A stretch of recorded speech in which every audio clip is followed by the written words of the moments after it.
6 months off, the third season of the FA WSL is upon us. It's time to reacquaint ourselves with the elite level of the ladies' game. Welcome to the Women's Super League show.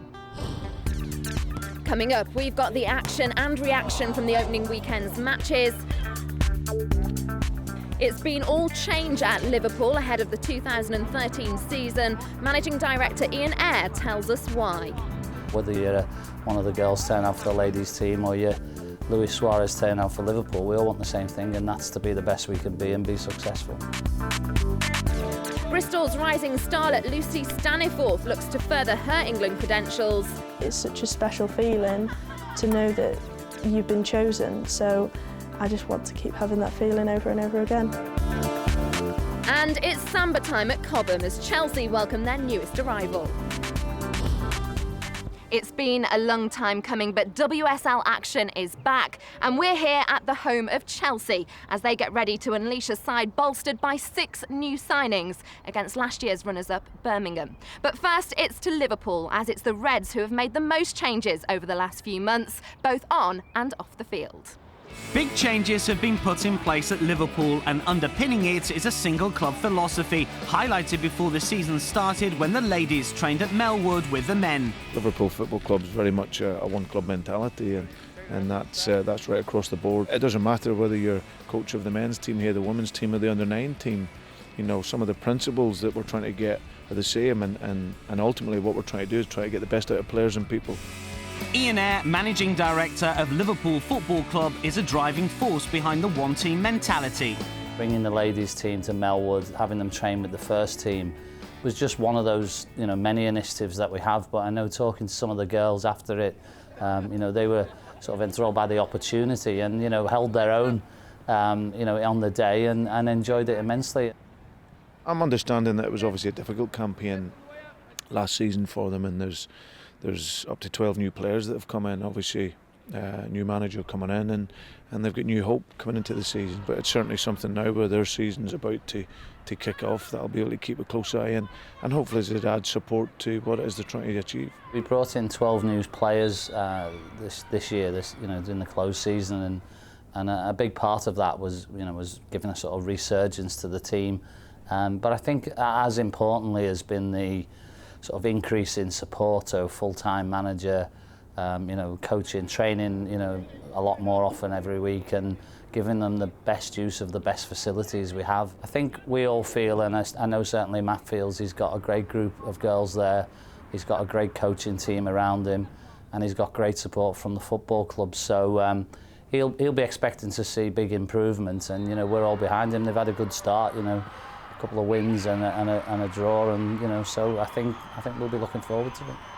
Women's football for me has been improving every single year. I see the game. I think the biggest thing for me is the professionalism in the game has really improved. I think that women's football now is taken much more seriously, which it should be. We all live for the same thing here at Liverpool Football Club, and that's to be successful. And whether you're a young boy at 9 or 10 years old turning out for the first time for the academy, or you're one of the girls turning out for the ladies' team, or you're Luis Suarez turning out for Liverpool, we all want the same thing, and that's to be the best we can be and be successful. We hope that the Liverpool ladies women's team can have a real good season this season, and it's a new challenge, and I'm sure they'll do very well. So let's hope there's plenty of good things to come for Liverpool this season. But time now to see how they fared on the pitch as they travel to Lincoln's new home, Sincil Bank.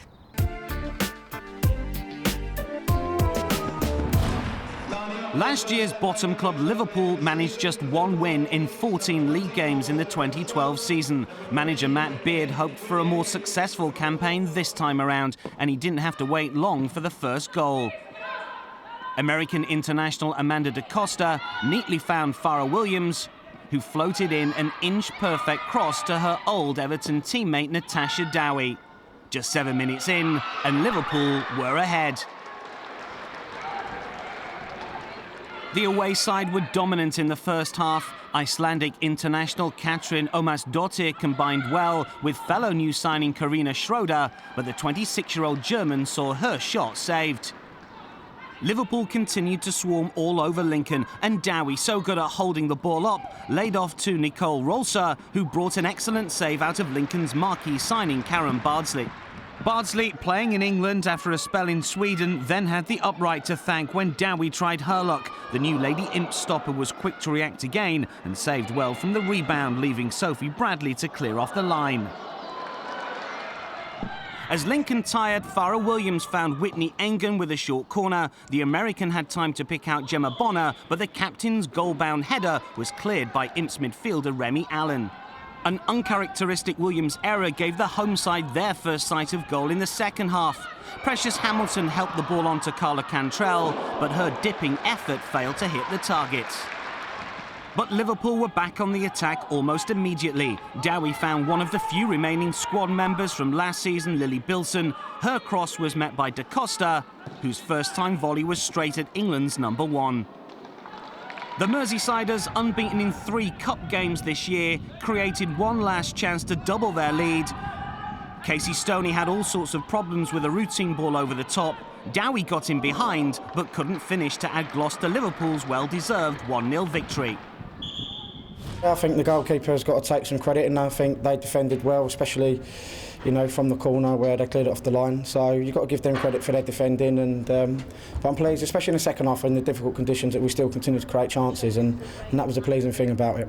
We readjusted, maybe looked at different ways we could formulate a plan, try to put it into effect. We were a little bit better in the second half, but again, I think the future's okay and bright, but, you know, 90 minutes today, 3 points to Liverpool. Well done, Matt, and we look forward to Birmingham.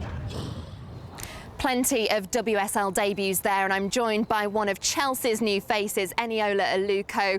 Eniola, first of all, thank you for joining us and speaking to us today. How does it feel to be a Chelsea player again? Feels very good. I'm very excited for a new start. It's a very exciting team, new management, new coaches. And it just feels great and positive to be part of, and hopefully we can do it on the pitch today and beat Birmingham. Now, an FA Cup medal last season and runners-up in the league. What was the thinking behind the move? Because obviously you had a very successful season with them. Yeah, absolutely. For me personally, you know, there's certain objectives I wanted to achieve for myself, particularly with it being an important season as well on the England front. And so I just felt it would be better for me to move on, and I just hope that it's going to be a great season for Chelsea. We just saw a new look side for Liverpool, and of course Chelsea have made lots of signings this summer as well. How do you think those are going to fare for you? Yeah, our new signings are very exciting. A lot of the signings are international. I think Sophia Jacobson, I'm very excited to play with her up front. I think she's going to bring pace, and she's very direct, and she's very confident in her play, so I think certainly look out for her. And looking ahead to today's game, which is against your former side, I'm guessing 3 points on the board would be a must. It's the start of a season, so it's important to start on the front foot, get 3 points and build your confidence. Every team is going to be, you know, is going to have challenges at the beginning of the season, but it's very important to get off to a good start. Thanks, Eniola, and good luck today. We have just spoken about new faces at Chelsea, but one of their last signings came in only last week. Dan Roebuck has this report. Chelsea have made history by signing the first Brazilian to play in the FA Women's Super League. Esther was welcomed to the club's Cobham training ground by countrymen David Luiz, Ramirez and Oscar last week. The defensive midfielder was part of the Brazil squad that played in the 2011 World Cup as well as the 2012 Olympics. Primeiro lugar, muito profissional, família. I have heard a lot of good things about English football, and I have played against England in the Olympics, so I know that the football here is good. I want to come here to learn a lot of things, to improve as a player, learn English and improve as a person here. Falar muito bem o inglês, aprender muitas coisas. There has been an influx of foreign talent at the Blues so far this year, and the signing of such an established international further emphasises Chelsea's 2013 ambitions.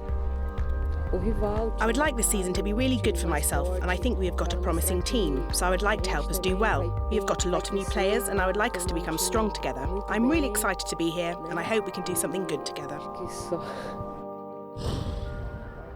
And we'll find out if Esther makes her first appearance for Chelsea this afternoon. But from a South American theme to a European one, and the Gunners have had an amazing pre-season. Arsenal are bidding to make the final of the UEFA Women's Champions League. They face Wolfsburg at Meadow Park in their semi-final first leg.